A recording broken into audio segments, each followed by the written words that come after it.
बिस्मिल्लाहिर्रहमानिर्रहीम। मौजूद ख़वातीन हज़रात, अस्सलामुअलैकुम। ब्रेक टाइम चैनल पर आप मुलाहिज़ा फरमा रहे हैं आज की कहानी तेरी मेरी फ्रेंडशिप। उन एहसासात और जज्बात की कहानी जिनके ताने बाने हम खुद बुनते हैं, वो अनमोल जज्बात और एहसासात जिनका कोई बदल नहीं सिवाय दोस्ती के। रियाज अली खटक साहब ने अपने कलम से इन खूबसूरत जज्बात को हमारे दिलों पर नक्श करने की कोशिश की है। कहानी देखने और सुनने के बाद आप भी उन जुमलों और लाइंस के कायल हो जाएंगे कि दोस्ती ऐसा नाता जो सोने से भी महंगा। तो आइए चलते हैं आज की कहानी की तरफ। सोसाइटी में बिजली का रुखसत हो जाना मामूल की बात थी, सो मैंने अपना मोबाइल उठाया और करीबी पार्क में आ गया। मोबाइल की रोशनी ने मुझे एक खाली बेंच दिखाई और मैं बैठ गया। मैंने सोचा अगले हफ्ते के तमाम कामों का एक होमवर्क मुकम्मल करके मोबाइल में सेव कर लूं, क्योंकि इसके बाद मुझे 1-2 दिन की छुट्टी करनी थी, और जब कंपनी की बहुत सी जिम्मेदारी आपके कांधों पर हो तो छुट्टी करना वैसे ही अजीब सा लगता है। 10 रोज बाद मेरा दोस्त नज़र कनाडा के सर्द माहौल से निकलकर कराची के गर्म मौसम का मजा चखने आ रहा था। शायद इसे मई जून के गर्म मौसम की संगीनी का एहसास न था। एहसास था तो सिर्फ अपनों की बेचैन मोहब्बत का, दोस्तों की गरम गरम महफिलों को ज्वाइन करने का। कितनी बाहें और सीने इसे वेलकम करने को बेचैन थे। वो खाला मम्मा की ममता भरी आंखें हों, चाचू की झप्पियां हों, भाई बहनों और कजन्स की बेताब मोहब्बत हो, और अपनों के घर आने पर तरह तरह के प्रोग्राम बन रहे हों, या फिर दादी अम्मा की बेशुमार दुआएं हों, और इन्हीं में मैं भी शामिल था।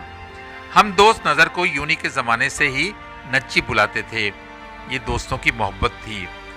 मैं मोबाइल पर अपने दफ्तरी कामों को तरतीब दे रहा था और मुझसे कुछ फासले पर दोस्तों की एक टोली न जाने किस बहस में मशगूल थी। शायद इनका मौजू कुछ ऐसा था कि मुझे इनकी गुफ्तगू और बहस में दिलचस्पी पैदा होने लगी। मैंने अपना और इनका फासला आहिस्ता आहिस्ता कम करते हुए बेंच पर खिसकना शुरू कर दिया और रात की तारीकी में इनसे करीब हो गया। ज़्यादातर नौजवानों के हाथों में मोबाइल थे और इनकी टॉर्च ऑन थी। वो नौजवान तालीमी दौर मुकम्मल करने के बाद अमली ज़िंदगी में कदम रखने वाले थे।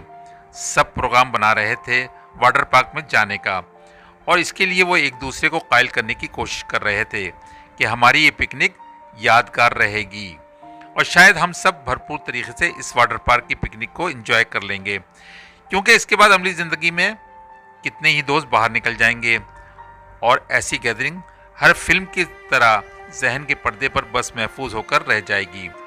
तकरीबन सारे ही दोस्त एग्री कर गए थे और वो कंट्रीब्यूशन देने को तैयार थे, सिवाय दिलावर के।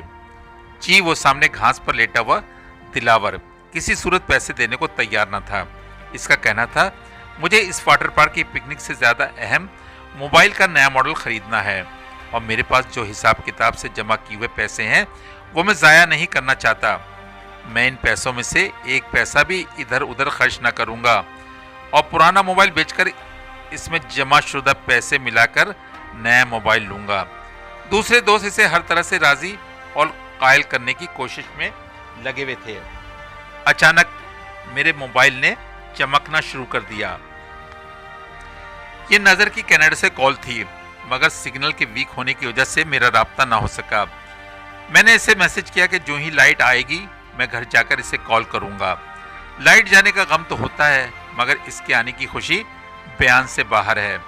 मगर तुम क्या जानो नज़र, हमारी इन छोटी छोटी खुशियों को। तुम्हें तो पानी का टैंकर भी घर में नहीं डलवाना पड़ता, और ना ही रोज़ माँ बेटी की ये गुफ्तगू सुननी पड़ती है। मम्मा जल्दी से खाना दे दें, मैं ट्यूशन के लिए लेट हो रहा हूँ। और फिर मेरी बीवी नायला का वही घिसा पीटा जवाब आता है, बेटा सही से गैस आ जाए तो 2 मिनट में खाना देती हूँ। मगर नज़र, तुम तो इन छोटी छोटी खुशियों से दूर हो। तुम्हें इन्हें एंजॉय करने के लिए लाखों रुपए खर्च करके पाकिस्तान आना होता है। मेरे कान तो इन्हीं नौजवानों की गुफ्तगू में लगे हुए थे कि लाइट आ गई और मैंने तेज़ी से घर की जानिब कदम बढ़ाने शुरू कर दिए।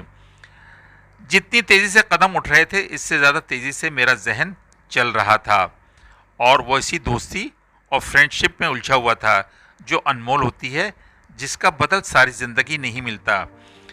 न जाने इन दोस्तों ने दिलावर को कायल किया या नहीं। वैसे भी इस उम्र के फैसले इतनी जल्दी नहीं होते हैं। अगर ये दोस्त मुझ जैसे तजर्बाकार दोस्त से मशवरा करते तो मैं इन्हें बताता, पैसा खर्च करके करने वाले दो किस्म के लोग होते हैं। एक वो जो इन पैसों से जिंदगी के खूबसूरत लम्हात खरीद कर इन्हें अपनी यादों में कैद कर लेते हैं। दूसरे वो जवान जो इन पैसों से खुद को खुशी देने के लिए चीज़ें खरीदते हैं। चीज़ कोई भी हो, इसकी खुशी आर्जी होती है, बस खरीदने की खुशी, क्योंकि वक्त गुजरने के साथ वो चीज़ पुरानी होती चली जाती है और हम दोबारा खुश होने के लिए नई चीज़ खरीदने के लिए निकल पड़ते हैं। जबकि गुजरे हुए खुद ज़िंदगी के खूबसूरत लम्हात हर गुजरते दिन के साथ न सिर्फ कीमती बल्कि अनमोल होते चले जाते हैं। जबकि अपनी ज़ात और अपनी आर्जी खुशी के लिए खर्च आपको तन्हा करता चला जाता है। काश दिलावर दोस्तों के हमरा पिकनिक पर जाने का फैसला करे, क्योंकि मोबाइल फ़ोन का तो हर माह एक नया मॉडल आ जाता है। दोस्तों के साथ गुजारे हुए लम्हात अनमोल होते हैं और लौट कर नहीं आते।